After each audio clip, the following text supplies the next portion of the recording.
Hey guys, আসসালামু আলাইকুম। WordPress theme customisation series video এর 13তম পর্বে আপনাকে স্বাগতম। আপনারা দেখছেন ডক্টর বাংলা, আমি মাইদুল ইসলাম আছি আপনাদের সাথে। তো গত পর্বগুলোতে আমরা অনেক কিছুই দেখেছি। আমরা পোস্টের যে গুটেনবার্গ এডিটরটা ছিল সেটা নিয়ে আলোচনা করেছি অনেকগুলো পার্টে, এবং এখানে পেজ কমেন্ট অনেক কিছু নিয়ে আমরা ডিটেলস আলোচনা করেছি। তো আজকের পর্বে আমরা একটু থিমস নিয়ে আলোচনা করবো। অ্যাপিয়ারেন্সের মধ্যে যে থিমস ব্যাপারটা রয়েছে, আমি যদিও বলেছিলাম এটা আমরা পরে দেখবো। তো আজকের পর্বে আমরা দেখবো কীভাবে একটা থিমকে চেঞ্জ করা যায়। অনেকগুলো ওয়ে রয়েছে একটা থিম চেঞ্জ করার, তো আমরা সেই ব্যাপারটা একটু দেখবো। ধরুন প্রথমত আমরা কিভাবে চেঞ্জ করতে পারি সেটা তিনটা যে উপায় রয়েছে সেই উপায়গুলো আমরা একটু দেখি কিভাবে একটা থিমকে চেঞ্জ করা যায়। এবং থিম কি সেটা তো অলরেডি আমরা বলেছি। এখন দেখুন আমাদের ওয়েবসাইটের যে ডিজাইনটা, আমরা যদি একটু ফ্রন্ট এন্ডে গিয়ে এটাকে আমরা মাই সাইটে যাই, মাই ব্লগ সাইটে যাই, এই হচ্ছে আমাদের ওয়েবসাইট। এবং এটা ডিজাইনটা কিন্তু খুব একটা সুন্দর না, এবং এই ডিজাইনটাকে যদি চাই আমরা চেঞ্জ করতে পুরোপুরি, তাহলে আমরা কি করতে পারবো, এখান থেকে ডিজাইনটা চেঞ্জ করার জন্য থিমটাকে চেঞ্জ করে ফেলতে পারবো। তো আমরা থিমটাকে একটু চেঞ্জ করবো। আজকে আমরা এখান থেকে নতুন একটা থিম ইনস্টল দিব। ওয়ার্ডপ্রেসের ডিফল্ট থিমগুলোর মধ্যে একটা রয়েছে 2020। এখানে তিনটা থিম এভাবে দেখাবে, এবং আমরা চাইলে অ্যাড নিউয়ে ক্লিক করে এখানে অ্যাড নিউয়ে যাচ্ছি আমি। তো অ্যাপিয়ারেন্স থেকে থিমসে আসবেন, থিমসে আসার পর এখানে অ্যাড নিউয়ে যখন ক্লিক করবেন তখন অনেকগুলো থিম, এখানে যেগুলো রয়েছে সবগুলো মোটামুটি ফ্রি। এখানে সব থিম ফ্রি, আপনি ফ্রি থিমগুলো নিতে পারবেন। এখানে পপুলারে ক্লিক করি। পপুলার ক্লিক করে যেই থিমগুলো পপুলার রয়েছে সেইগুলো আমরা এখান থেকে চাইলে অ্যাক্টিভ করে নিতে পারবো, ইনস্টল করে নিতে পারবো। তো তিনটা উপায় আমরা দেখবো কীভাবে আমরা থিমগুলো ইনস্টল করতে পারি এবং অ্যাক্টিভ করতে পারি সেই ব্যাপারটা।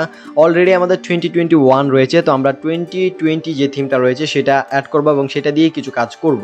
তো চলুন পরবর্তীতে আমরা অন্যান্য থিমও নিয়ে কাজ করবো এই বেসিক পার্টগুলোতে।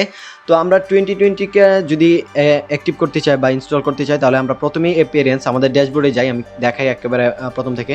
ধরুন আমি থিমটাকে নিতে চাচ্ছি, তো 2020 থিমটা নেওয়ার জন্য অ্যাপিয়ারেন্সে যাব, এবং প্রথম অপশন থিমসটা অটোমেটিকলি সিলেক্ট থাকবে। তো এইখানে আপনার থিমটা দেখা যাচ্ছে অলরেডি 2020। তো আমরা এইখান থেকে চাইলে অ্যাক্টিভে ক্লিক করতে পারি। অলরেডি যেহেতু ইনস্টল রয়েছে তো অ্যাক্টিভে ক্লিক করতে পারি।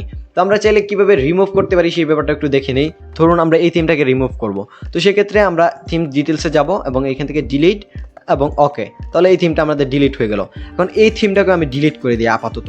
আমি এখান থেকে ডিলিট করে দিচ্ছি। ডিলিট করে দেওয়ার পর আমাদের যে কারেন্ট থিম বা যে থিমটা, এটাকে ডিলিট করতে পারবো না, কারণ হচ্ছে আমাদের একটা থিম, এটাকে আমরা ডিলিট করতে পারবো না যেটা অ্যাক্টিভ রয়েছে। তো এখন অ্যাড নিউ তো করতে পারবো। আমরা অ্যাড নিউয়ে যাব, থিমটাকে চেঞ্জ করতে চাচ্ছি, অ্যাড নিউয়ে যাব।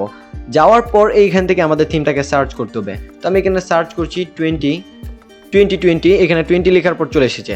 এখন এইখান থেকে ইনস্টলে ক্লিক করলে আমাদের এই থিমটা ইনস্টল হবে। যেহেতু লোকাল সার্ভার হয়তো বা এটা নাও হতে পারে বা একটু লেট হতে পারে, তো আমি একটু সময় দেখবো। যদি এইভাবে না হয় আমরা অন্যান্য উপায় যেগুলো রয়েছে সেগুলো দেখিয়ে দিব। তবে আপনি যদি লাইভ সার্ভারে কাজ করেন, এটা ইনস্টল দেওয়ার সাথে সাথেই একটু সময় নিয়ে ইনস্টল হয়ে যাবে, আপনার এটা কোনো প্রবলেম হবে না। লোকাল সার্ভারে বেসিক্যালি এইভাবে ইনস্টলটা হতে চায় না বা হয় না অনেক সময়, বা অনেক টাইম নেই, তারপরও হয় না। তো আমাদের ভাগ্য ভালো যে আমাদের এটা ইনস্টল হয়ে গেছে। আমি একটু সময় অপেক্ষা করেছিলাম, অটোমেটিকলি ইনস্টল হয়ে গেছে। এখন আমরা চাইলে এটাকে অ্যাক্টিভ করতে পারবো।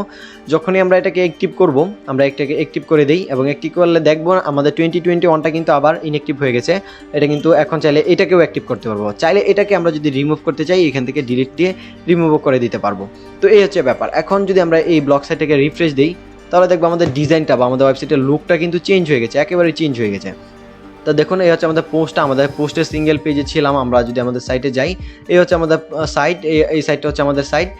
এইখানে আমাদের পোস্টগুলো দেখাবে। এটাকে আমরা ডিজাইন করে আরও সুন্দর করতে পারবো পরে। এখন আমরা জাস্ট দেখালাম, এখন কিন্তু ডিজাইনটা কিছুটা চেঞ্জ এসেছে এই 2020 থিমটা দেওয়াতে। তো একটা ওয়ে দেখলাম আমরা কিভাবে এই থিমটাকে ইনস্টল করতে হয়। তো আরেকটা ওয়ে হচ্ছে আমরা চাইলে এটাকে ডাউনলোড করে তারপর ইনস্টল করতে পারি। তো সেটা করার জন্য ধরুন আমরা এই থিমটাকে আমরা অন্য একটা থিম এখানে নিব, অ্যাড নিয়ে যাচ্ছি। আপাতত আমাদের 2021 থিমটাকে আবারও অ্যাক্টিভ করে নিব। 2021 এটাকে ইনস্টল দিচ্ছি। আমরা এটাকে অ্যাক্টিভ করে নিব, কারণ হচ্ছে আমরা আবারও চেঞ্জ করতে চাচ্ছি।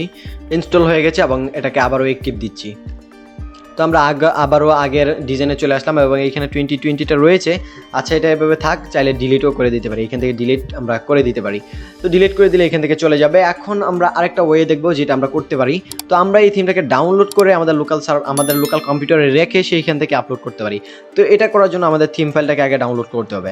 তো এই থিম ফাইলটা কোথায় রয়েছে? এই থিম ফাইলটা রয়েছে wordpress.org-তে। তো wordpress.org-তে চলে আসলাম, এবং এইখানে চলে আসবো থিমসে।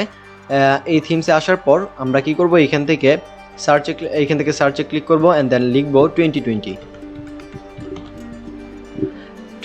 এখানে চলে এসেছে, অলরেডি ছিল এখানে। তো যাই হোক, এখন এই ব্যাপারটা কেন দেখাচ্ছি, এই ব্যাপারটা দেখাচ্ছি হচ্ছে আমরা যখন কোনো প্রিমিয়াম থিম ইনস্টল করতে যাব তখন কিন্তু আমরা এইখানে পাবো না, ওয়ার্ডপ্রেসে যে wordpress.org ওয়েবসাইট বা ওয়ার্ডপ্রেসে কিন্তু আমরা পাবো না। তখন কি করতে হবে, আমাদের থিমটাকে ডাউনলোড করে নিয়ে তারপর এটাকে ইনস্টল করতে হবে। তো এই প্রসেসটা এখন দেখুন। তো আমরা এখান থেকে মোর ইনফোতে যাব অ্যান্ড দেন ডাউনলোডে ক্লিক করব। তো ডাউনলোডে ক্লিক করলে আমাদের থিম ফাইলটা ডাউনলোড হয়ে যাবে, খুবই ছোটো। তো থিম ফাইলটা ডাউনলোড হয়ে গেলে আমরা আমাদের ড্যাশবোর্ডে চলে আসবো।